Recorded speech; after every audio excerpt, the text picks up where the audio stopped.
I want to just throw out a quick, opening thought here, and it's going to center around the word patience. And I have to be careful because I think people think I'm preaching at them too much, and maybe sometimes I am because I don't talk about just preaching or teaching lawn care. I talk about preaching lawn care. Boy, I messed that one up, didn't I?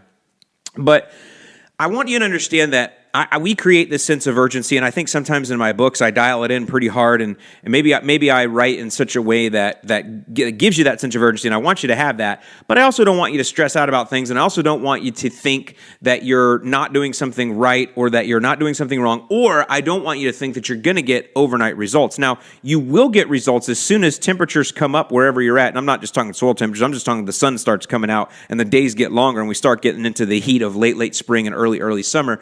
Everybody's lawn's going to green up. Lawns on the side of the road green up at that time. So you're going to get that success. And that's where I need you to just have a little bit of patience now. A lot of the things that you're doing now are going to pay dividends later, much later, especially when we're talking about pre-emergence. And we're going to talk a lot about that today. That's going to come up in several different aspects, even talking about spot spraying certain areas with pre-emergence and all kinds of good things today. But I need you to just have some patience and just trust the process and follow the steps. And the first steps are that pre-emergent and get that watered in. Then get your fertilizer down. But the biggest thing is I really want you guys to start focusing on the mowing. Those of you down south, I'm talking about those of you with Bermuda grass, zoysia grass, St. Augustine grass, Bahia grass, and centipede.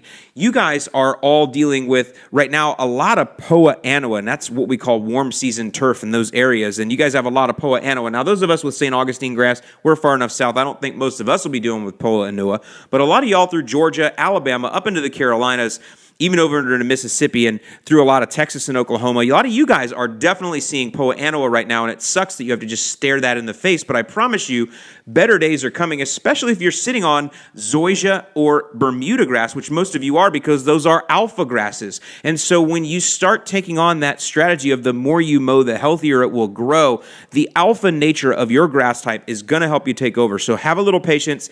I know you got to stare at that nasty, hairy bittercress right now. We're going to give you plenty of strategies come fall time to prevent those problems. But for right now, get out there, start the mowing. Hey, if you just mow down the hairy bittercress, that's a good thing. But get out there and start that mowing and get into it. My friends up north, you guys are different. Cool season lawns, Kentucky bluegrass, perennial ryegrass, turf-type tall fescue, say that 3 times fast. And, of course, our fine fescues, like our creeping red fescue and our chewings fescue. Those are very interesting names that I like to say. You guys up north, your patience is that, and this is funny how this happens, and I noticed this when I was in Indiana. You have these days that are gray for a long time, and then you start getting a real nice blue sky day. Even when I was up in Indiana last week, we had a day that got over 60 degrees. I'm talking outside air temps now, and blue skies. And that wakes you up, and immediately, it only takes one of those days, and you humans, bam, you're ready to go, because you've been living in this gray sky cave for all these months. But now you get that one blue sky and you're out. But your lawn, it doesn't wake up quite that quick because it's dealing with the cool temperatures at night that are keeping it slow and just natural progression of the spring that's telling the lawn it's not quite time to start going too crazy yet. But you're seeing a few weeds coming in. You need to be patient as well, but you got plenty of work to do that's outside of turning it green, and that is, again, getting that raking out there, creating airflow, allowing sunlight to hit the soil to help speed things up. And that's what your patience is about right now, but make sure that you put down your pre-emergent for crabgrass too.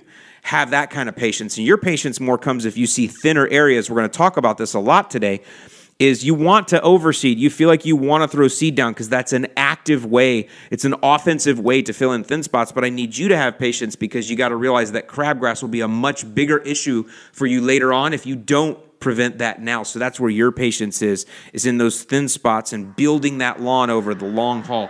The analogy that I have, I don't know if you guys know, there's a guy named Simon Sinek, S-I-N-E-K, Simon Sinek. I wouldn't call him a motivational speaker. That's not what he is. He's more of a philosopher, but he has this philosophy where he talks about the infinite game versus the short game.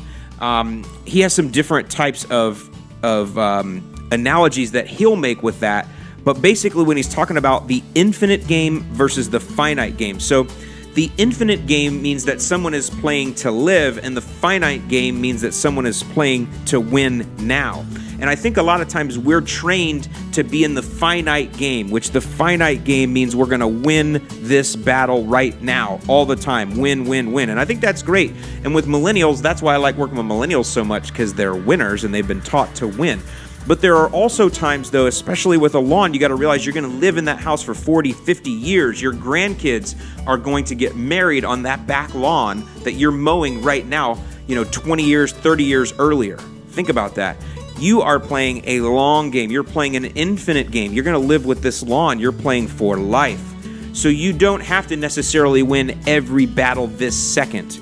It's better to go through it as a marathon, as a long ball play, to survive, to play to survive in the game rather than to win right now. Because listen, if you survive the long haul, you're going to get wins along the way. So you should look him up, Simon Sinek. I'm pretty sure that's a pretty good analogy there. I think if you watch the video, it's by a channel called Creative Mornings. Look up Simon Sinek, Understanding the Game We're Playing. And that's on, the name of the channel is Creative Mornings HQ. And again, the name of the video is Simon Sinek, Understanding the Game We're Playing. Pretty interesting, but I think it's a good way to look at things.